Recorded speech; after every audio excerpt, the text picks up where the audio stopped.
शिवजी से कुछ मांगा नहीं। भगवान शंकर से कुछ कहा नहीं। गुनगुन बनना हो रही बात।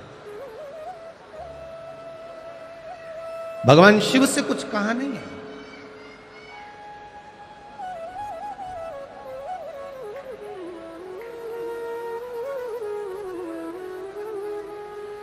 जब भगवान शिव से कुछ मांगा नहीं, केवल शिवलिंग का निर्माण करना और शंकर भगवान को जल चढ़ाना।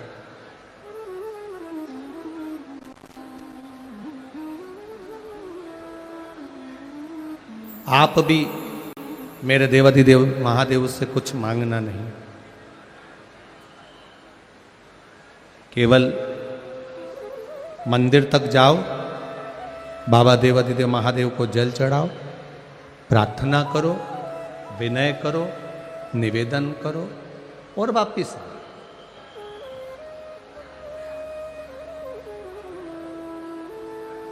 और यदि मांगने का मौका भी मिल जाए अगर महादेव से, तो इतना जरूर कहना कि देना हो तो दीजिए जन्म जन्म का साथ। बस इतना दे दो कि आप और हम,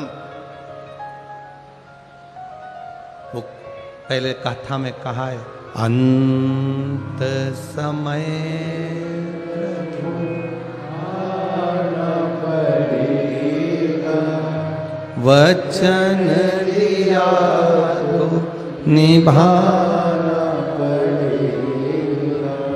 आए ना आए प्रभु कुटुंब कबीरा, अंत समय प्रभु आना। कोई आए ना आए, जीवन में तकलीफ कितनी भी आए, कष्ट कितना भी आए, पर तेरा साथ, तेरी कृपा हर पल बनी रहे। प्रसन्न हो गए मेरे देवाधिदेव महादेव। जैसे देवराज ब्राह्मण के सामने प्रकट हुए थे,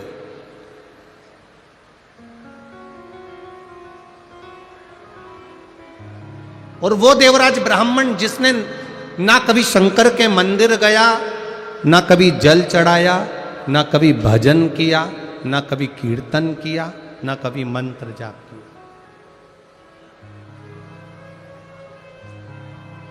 चोरी का धन लेकर आया था। वो धन शिवजी के मंदिर में लेकर चले गया। थोड़ी देर शरीर में ताप पड़ा, बुखार आया, छुप कर बैठा रहा, दीवालों में दबत कर बैठा रहा, और फिर जब दब कर बैठा रहा, शिव महापुराण की एक क्षण की कथा उसके कानों में पहुंच गई। मात्र एक क्षण की कथा उसके कानों में गई। चोरी का धन लिया, मंदिर से बाहर निकला, बेलपत्री के वृक्ष के नीचे बैठा, प्राण छूट गया। देवाधिदेव महादेव नंदी लेकर आए, देवराज को नंदी पर बिठाया, कैलाश लेकर चले। अब देवराज के मन में एक प्रश्न उठ गया कि ना तो मैं कभी शंकर के मंदिर गया था, ना मैंने लोटा भर के जल चढ़ाया था, ना मैंने कभी बेलपत्र चढ़ाया था, ना कभी मैंने शिव जी की आराधना करी थी। फिर ऐसा कौन सा कारण है जिसके कारण मुझे कैलाश धाम मिल गया? शंकर जी मुझे नंदी पर लेकर जा रहे हैं, ऐसा मैंने पुण्य कौन सा करा था? तब देवाधिदेव महादेव ने कहा, तूने पुण्य नहीं करा, पर तेरी माता रोज, तेरी माँ प्रतिदिन एक लोटा जल भरकर मेरे मंदिर को चढ़ाती थी, इसलिए तेरी मुक्ति इस बेलपत्री के वृक्ष के नीचे हुई।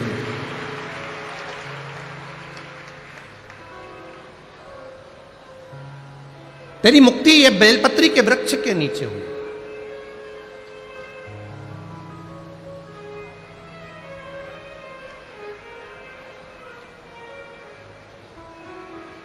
परिवार का अगर एक सदस्य भी भगवान शंकर को जल चढ़ा रहा है, उज्जैन के ऋण मुक्तेश्वर मंदिर में लिखा हुआ है, शिव महापुराण की कथा सुनने वाला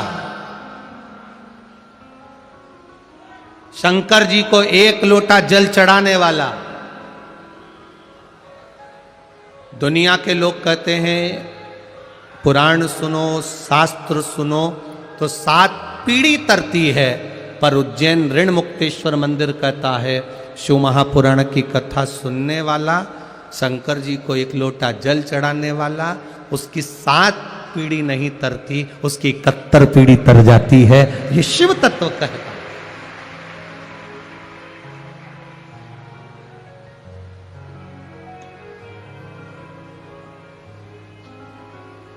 भगवान शंकर का ही गुणगान कर रहा है।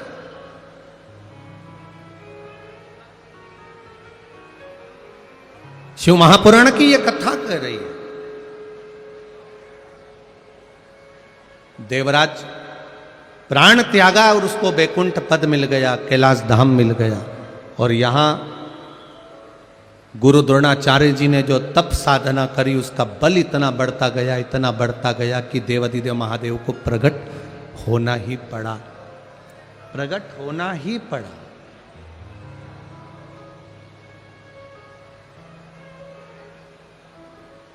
आप में से कितने लोग हैं जो शंकर जी के मंदिर में 1 लोटा जल चढ़ाने जाते हैं? सभी जाते हो? रख लो, बहुत बढ़िया, जाना चाहिए। सारी समस्या का हल 1 लोटा जल।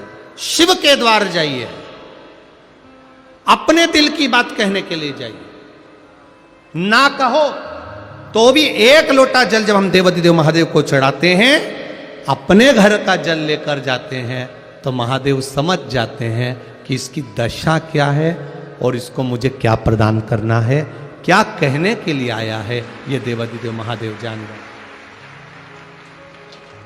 भगवान शिव पहचान जाते,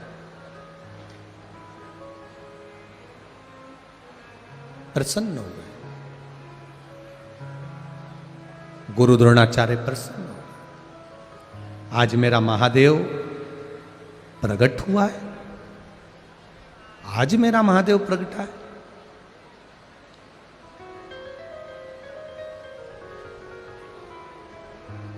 महादेव ने कहा गुरु द्रोणाचार्य जी से, मांगो। द्रोणाचार्य जी मांगो, आपको क्या चाहिए, क्या प्रदान करूं मैं आपको?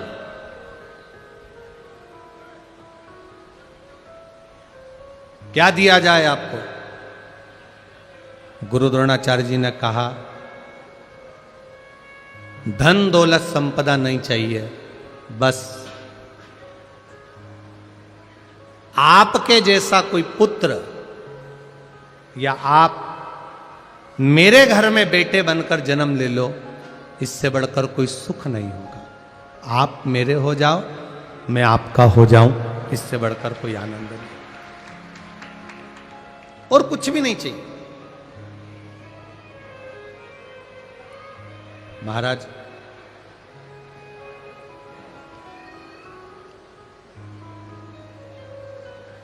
शिव कथा कह रही है,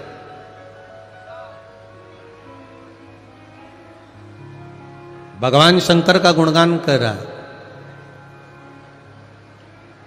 आप मेरे घर में बेटे के रूप में जन्म ले लो।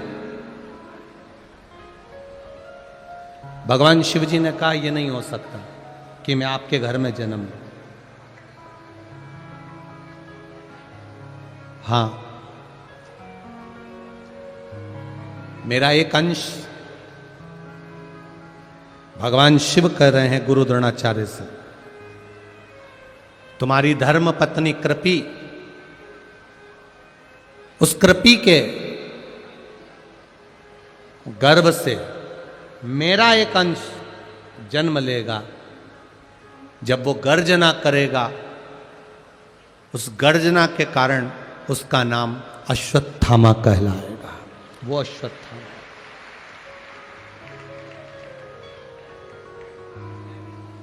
और सुनो द्रोणाचार्य, एक गुरु द्रोणाचार्य, एक बात अच्छे से सुन लीजिएगा जरा।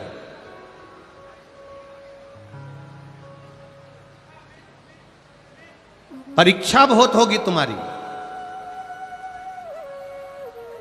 और उस परीक्षा में तुम्हें पास होना पड़ेगा।